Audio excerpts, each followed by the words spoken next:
Hello, my wellbeing buddies. It's me again, Steve, your mental health nurse, and we're going to talk about emotional regulation. And this is quite an important subject because actually we all go through a point of our lives where we're quite high or low, but we get told to manage it. And that's fine telling us to manage it. But what if we don't lack the skills? What if we have poor emotional regulation?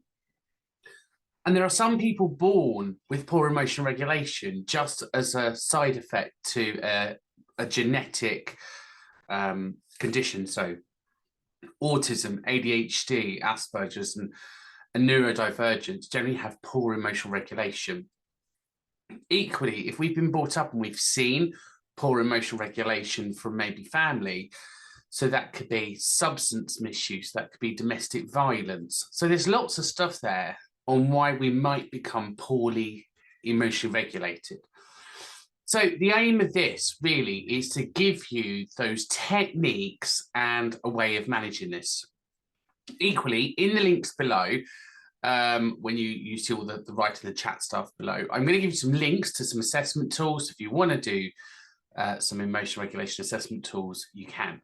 So what we're going to do, we're going to discuss what emotional regulation is. We're going to look at some of those signs and symptoms, and we're going to look at how to improve it.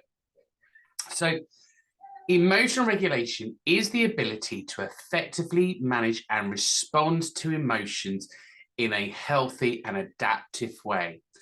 This means being aware of your feelings and your emotions, understanding the cause and triggers, being able to mold those and being able to express your feelings in a safe and appropriate manner, and to avoid those high intensities which can then cause some inappropriate situations. It is about understanding those strong emotional regulatory skills and being able to cope better with stress. And the better our emotional regulation, the better we build on positive relationships when achieving goals. So here we go. Let's look at some emotional regulation skills. So the first one then is mindfulness. We've already talked about mindfulness in the past. It's great for being present in the now, and you'll be able to log on and have a look at that mindfulness video that I've already done. We've got cognitive restructuring, which involves identifying and challenging negative thought patterns. And this is about tracking and being responsible for your own thoughts and feelings, and then look at how you respond to that distress, but replace that with a much more positive and adaptive thought. So it's a bit like reframing. We've got positive self-talk going on in there, and we've got better coping skills. We're then going to look at some relaxation techniques. So this might be the deep breathing skills we've already done videos for, meditation, progressive muscular relaxation, the PMR, and that will all help to reduce that intensity of that emotion in that particular point to remain calm. Then we're going to look at social support, so having friends and family help us manage our stresses and build resilience. And we then look at healthy lifestyle habits such as good sleep, good eating, and good healthy habits to manage emotional regulation. Developing strong emotional regulation is obviously a real skill, and it takes time to do that. So what are the signs and symptoms of poor emotional regulation? Well, here we go. Are you somebody that has regular mood swings? Do you feel that you're up and down, and can you feel that intense in mood? And do you find it difficult to manage that? Do you have difficulty in managing stress? So does poor emotional regulation make it difficult for you to cope with stressors, which leads to being overwhelmed and that part of anxiety? Are you impulsive? Do you feel that you become impulsive? Are you impulsive with your feelings and emotions? So people that have poor emotional regulation will act a lot more quickly and act on impulse, and that will obviously lead to negative outcomes. Do you have difficulty in relationships? I guarantee people with poor emotional regulation find it hard to build and maintain healthy relationships. And that's because of their intense emotions and the mood swings and that strain in relationship that's there. So again, you may have patterns there that you see. So understand that's really important. Are you somebody that's substance misuse to either self-medicate or because of addiction? If you are, undoubtedly you are going to have poor emotional regulation, because this obviously means you're self-medicating, and when we are under the influence of substances, we are not making well-balanced choices. And finally, are you somebody that suffers with poor self-esteem? So if you have poor self-esteem, this creates that negative self-talk in the head. So go back to our negative self-talk videos.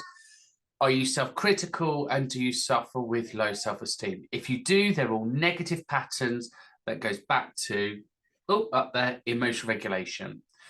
So if you know somebody, or you are somebody that has recognized any of those, it's important to think about, how do I get through this? And like I said earlier, there's lots of self-help there. You've got your mindfulness, deep breathing, exercising, self-care skills. There are some apps online, and I'll do a video on NHS apps, well, not necessarily NHS apps, but apps across Google and other Apple products and stuff, because I think it's useful for us to be open about some of the positives and benefits of using apps. And then finally, have you got somebody that you can lean on? So just thinking about how that's all assessed, then there are several assessment tools in managing poor emotional regulation, identifying that. And as I said, I'm going to pop those tools in the link below. But you are looking there at difficult emotional regulation scales, the emotional regulator questionnaire, the effects of regular. No, hang on, let's go back. It is the effect of regulation and something, can't remember what the last bit is, but basically it's a clinical interview. And there is a behavioural assessment around emotional regulation. And remember, people with poor emotional regulation, again, probably might have neurodivergence. So it is possibly worthwhile having a think about, do I need to do some screening for those as well? Anyway, I hope you found this video useful on emotional regulation. I hope it gives you a bit of an idea about what emotional regulation is. But let's go back to one of my fundamental videos that I did earlier, which is about, accountability. You are accountable for your own emotional regulation. So please be mindful of your strengths and weaknesses. Be mindful of the skills in which you need to adapt to learn to manage your emotions better. Because, one of the biggest things that I have seen in the NHS is they have that zero tolerance for abuse. People that experience mental health find it incredibly difficult to manage their emotional regulations well. And whilst I, as a mental health nurse, accept the fact we go through poor emotional regulation, others do not. So please be mindful. It is really important that you learn to find strategies to manage your feelings and emotions well, and that they are safe strategies that keep you safe and others safe. Anyway, thanks for watching. My name's Steve, and please subscribe if you like the video. Take care. Bye for now.